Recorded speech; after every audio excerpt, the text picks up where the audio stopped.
yakfikahumullah, Hazrat Osman radiallahu ta'ala anhu, il a perdu la vie. Inna lillahi wa inna ilayhi raji'un. Et c'est Hazrat Jubayr ibn Mut'im radiallahu ta'ala anhu qui a fait son janaza. Hazrat Osman radiallahu ta'ala anhu, une histoire, nous avions déjà vu la dernière fois cette histoire où les pauvres de Madina ont dit que tous les matins nous trouvions des denrées alimentaires devant nos portes, nous ne savions pas qui était le donateur, mais lorsque Hazrat Osman radiallahu ta'ala nous a quittés, nous avions su que c'était lui, car ces denrées ont cessé de venir. Donc nous voyons là qu'Hazrat Osman radiallahu ta'ala, il était très très généreux. Lors de la guerre de Tabouk, il est dit, le professeur Qadi Ahmad Ali, selon ses recherches, nous a dit que Hazrat Osman radiallahu ta'ala, le saint prophète sallallahu alayhi wa sallam, il a fait cette annonce, Man dha alladhi yuqridullaha qadan hasana, qui voudra bien donner dans le chemin d'Allah subhanahu wa ta'ala. Alors à ce moment, Hazrat Osman radiallahu ta'ala, il s'est levé et il a donné 1000 chameaux. Et selon notre professeur, le prix d'un chameau est équivalent plus ou moins à 500 €. Donc il a donné 1000 fois 500 € dans le chemin d'Allah subhanahu wa ta'ala. Ensuite il s'est assis. Le prophète a de nouveau fait cette annonce, qui donnera dans le chemin d'Allah. Et là, il s'est levé de nouveau. Il a dit que je donne 900 chevaux dans le chemin d'Allah. Il s'assoit de nouveau. Et là, le prophète sallallahu alayhi wa sallam renouvelle l'annonce, qui donnera dans le chemin d'Allah. Il se lève de nouveau. Il dit au prophète d'Allah, je donne 5 kilos d'or dans le chemin d'Allah subhanahu wa ta'ala. Là, le prophète d'Allah était très très heureux avec Hazrat Osman radiallahu ta'ala. Il fait de nouveau une annonce, qui donnera encore dans le chemin d'Allah. Il se lève, il dit au prophète d'Allah, je donnerai 39 kilos et demi d'argent dans le chemin d'Allah. Et là, le prophète d'Allah dit, oh Osman, viens ici, assis-toi à côté de moi. Osman radiallahu ta'ala, Hazrat Osman radiallahu ta'ala se lève. Il était inquiet. Il dit, ô prophète d'Allah, est-ce que l'aumône que je fais ne te plaît pas? Est-ce qu'il y a un défaut dans mon aumône? Le prophète sallallahu alayhi wa sallam l'a pris, l'a serré contre lui. Il dit, ô Osman, Allah subhanahu wa ta'ala, il t'a pardonné tous tes péchés, ceux que tu as fait dans l'obscurité, ceux que tu as fait à la lumière du jour, ceux que tu feras jusqu'au jour du Qiyamah. Allah subhanahu wa ta'ala t'a pardonné tous tes péchés. Mais il dit que malgré cela, tous les soirs, Hazrat Osman radiallahu ta'ala, il se rendrait au cimetière, au Qabristan, et là il pleurait, crainte d'Allah subhanahu wa ta'ala, qu'un jour il devra lui aussi venir à cet endroit, et là, quelle réponse devra-t-il donner à Allah subhanahu wa ta'ala? Parmi ce que Hazrat Osman radiallahu ta'ala, il a fait lorsqu'il était chef des croyants, il est dit que, à l'époque du prophète sallallahu alayhi wa sallam, jusqu'à son époque, le jour de Jum'ah, il n'y avait qu'un seul azan. C'était l'azan avant le khutbah. Et Hazrat Osman radiallahu ta'ala, il a instauré un second azan le jour du Jum'ah. Pourquoi? Parce que les personnes avaient pour habitude d'aller à la mosquée, à la masjid, en entendant l'azan. Et à l'époque du saint prophète sallallahu alayhi wa sallam, l'azan, dès qu'il était donné, le khutbah, le sermon commençait. Mais à l'époque, c'était une petite civilisation. Mais à l'époque d'Hazrat Osman radiallahu ta'ala, la civilisation musulmane s'était très très agrandie. Il y avait des personnes qui habitaient quand même aux écarts. Si on se contentait simplement d'un azan suivi directement d'un sermon, le temps que les personnes quittaient leur demeure pour venir jusqu'à la masjid, ces personnes rataient aussi le sermon et rataient aussi la prière. C'est pour cela que le Hazrat Osman radiallahu ta'ala, il a dit qu'on va faire 2 appels à la prière. Un premier appel, ensuite on va attendre un peu, que les gens ont le temps de venir. C'est en ce moment le azan qu'on entend vers midi, midi et demi, 1h moins 20, etc. Et ensuite, lorsque les hommes arrivent à la mosquée, avant que le sermon, le khutbah du vendredi commence, là, le muazzin, il donne une seconde fois le azan. Donc, ce premier azan que nous entendons, c'est Hazrat Osman radiallahu ta'ala qui l'a instauré. Et Hazrat Osman radiallahu ta'ala, c'est celui qui a fait mettre dans les masjids des fenêtres et des moquettes. Il a fixé le salaire pour les muazzins, pour les juges et pour les savants. Avant, il travaillait bénévolement, mais par crainte que ces personnes délaissent leur travail pour aller vers les biens éphémères, il a préféré instaurer un salaire pour ces personnes. Hazrat Omar radiallahu ta'ala, il est la première personne à avoir instauré une police. Mais lorsque Hazrat Osman radiallahu ta'ala, il est venu au pouvoir, il a mis en place des patrouilles de policiers 2 patrouilles de policiers dans chaque rue. Et aussi, le saint prophète sallallahu alayhi wa sallam, il avait une bague. Et à son décès, c'était le chef des croyants, Hazrat Abu Bakr Siddiq radiallahu ta'ala, qui a hérité de cette bague. À son décès, Hazrat Omar radiallahu ta'ala, il a hérité de cette bague. Et ensuite, c'est Hazrat Osman radiallahu ta'ala qui a eu cette bague. Mais cette bague a glissé de son doigt à un moment donné et est tombée dans un puits. Le puits a été fouillé, mais jamais la bague n'a été retrouvée. Il est dit que les fitnas, les corruptions, les désordres qui se sont introduits dans la civilisation musulmane a débuté au moment où la bague du saint prophète sallallahu alayhi wa sallam s'est perdue. Enfin, pour terminer, nous voyons tout simplement la générosité de Hazrat Osman radiallahu ta'ala. C'est à l'époque de Hazrat Abu Bakr Siddiq radiallahu ta'ala, alors que Madina Munawwara était dans une époque de sécheresse et de famine. Les gens étaient dans de très grandes difficultés et affamés, jusqu'au moment où ils ont entendu que les marchandises de Hazrat Osman radiallahu ta'ala s'approchent de Madina Munawwara. Et tout le monde était très très heureux, car Hazrat Osman radiallahu ta'ala était un très très grand commerçant. Il commandait énormément de choses. Il dit que là, dans sa caravane, il y avait énormément de provisions, que juste grâce à cette caravane, Madina Munawwara, la ville en entière, aurait pu être autonome pendant 3 années, tellement qu'il y avait de marchandises avec lui. Mais Hazrat Abu Bakr Siddiq radiallahu ta'ala, il a appris cela, il a eu peur. Parce que c'est la sécheresse, tout le monde est en difficulté. Et en général, qu'est-ce qui se passe? Que les prix en ce moment, lorsque les gens sont en difficulté, les vivres se font rares, les prix flambent, et les seules personnes qui peuvent en profiter, ce sont les riches. Alors Hazrat Abu Bakr Siddiq radiallahu ta'ala, il a eu peur.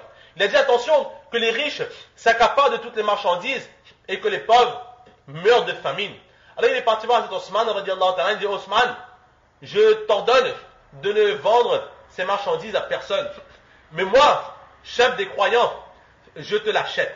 Je sais que en cette période, le commerçant, il augmente le prix. Alors je te propose le double de la valeur de ta caravane. Mais Hazrat Osman radiallahu ta'ala, il a refusé. Il a dit, je triple le prix. Il a dit, je refuse. Il a dit, je quadruple le prix.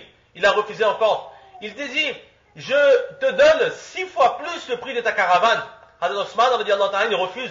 Il dit, je te donne 9 fois le prix de la valeur de tes marchandises. Et Hazrat Osman radiallahu ta'ala, il a dit, oh Abu Bakr, je ne peux rien te vendre.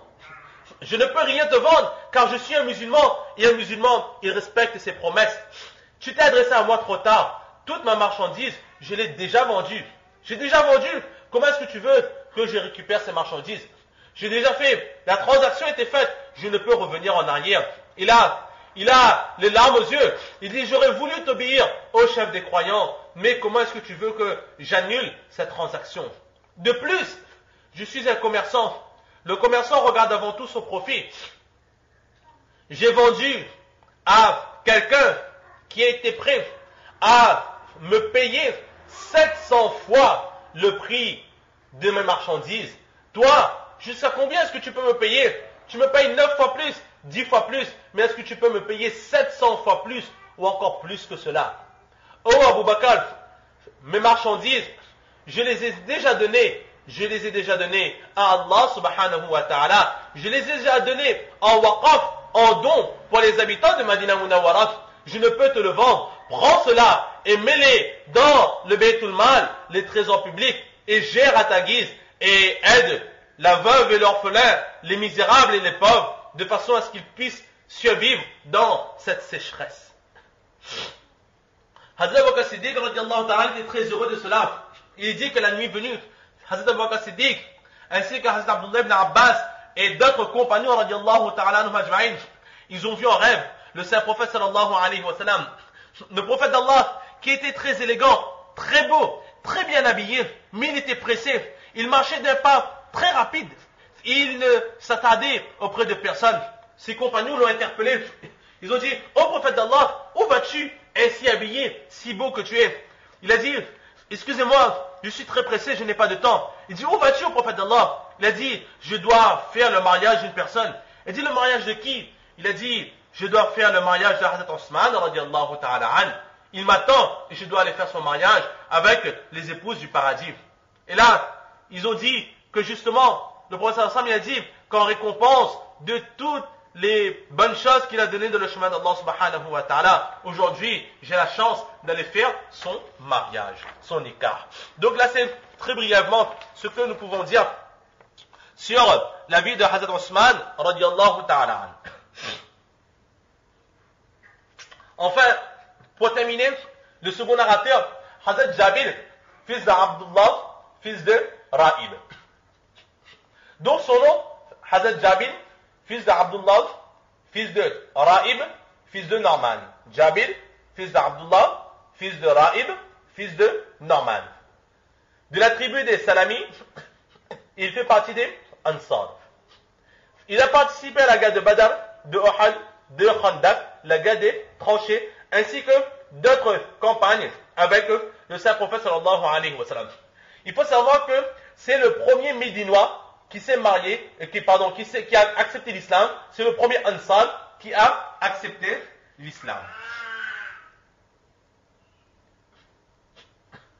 À la fin de sa vie, il a perdu l'usage de sa vue. Et il est décédé en l'an 47 de l'Hégire, à l'âge de 94 ans.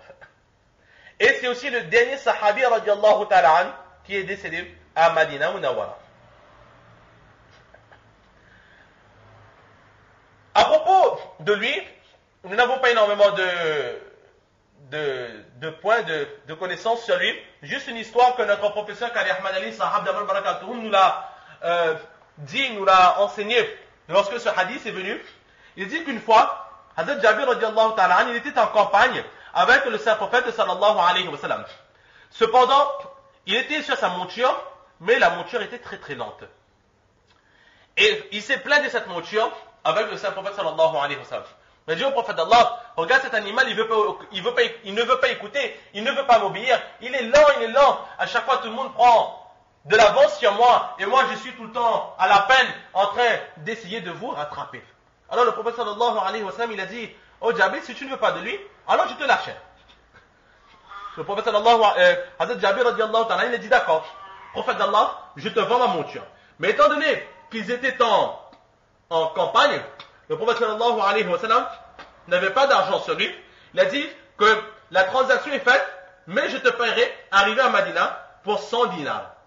Une fois la transaction faite, le prophète d'Allah sallallahu alayhi wa sallam, il a dit, bon, étant donné que cette monture est à moi, et que tu n'as pas d'autre monture, alors je te prête cette monture jusqu'à Madina Munawwara. Hazrat Jabir radiallahu ta'ala, il est très fier, il est content, il s'est enfin débarrassé de cette monture.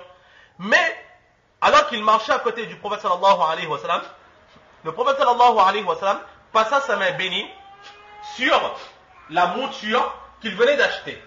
Et c'était le miracle du saint prophète sallallahu alayhi wa sallam que cette monture est devenue rapide, tellement rapide qu'elle est devenue la plus rapide de toute la caravane et cette monture a dépassé tout le monde. À ce moment, Hazrat Jabir radiallahu ta'ala an, il a vu cela, il a commencé à avoir des regrets, il s'est dit que tout compte fait, c'est un très bel animal, mais je l'ai déjà vendu au prophète sallallahu alayhi wa sallam. Alors là, il était plein de remords. Arrivé à Madina, avec un visage vraiment très triste, il prend cette monture, il l'amène au prophète d'Allah sallallahu alayhi wa sallam, et c'est avec un ton vraiment très triste qu'il va dire au prophète d'Allah, ben voilà ta marchandise, tout compte fait, et je suis venu récupérer mon argent. Mais c'est avec beaucoup de regrets. Pourquoi est-ce que je l'ai vendu? C'était un très bel animal, surtout rapide comme il est après le miracle du prophète sallallahu alayhi wa sallam. Et là le prophète sallallahu alayhi wa sallam, il arrive, il a dit au Jabir, voilà l'argent de la transaction, et cette monture, je te le donne en cadeau, garde-la pour toi. Et donc voilà ce que nous pouvons dire sur ce narrateur, Hazrat Jabir radiallahu ta'ala an. Donc aujourd'hui on va s'arrêter ici, Inch'Allah, pour ces hadiths du Mishkat al-Masabir. Inch'Allah, la semaine prochaine on va continuer avec un très long hadith rapporté par Hazrat Abu Huraira radiallahu ta'ala an. Allah subhanahu wa ta'ala nous donne le tawfiq de comprendre ces quelques paroles, surtout de mettre en pratique et de propager. Wa ma tawfiq illa billah.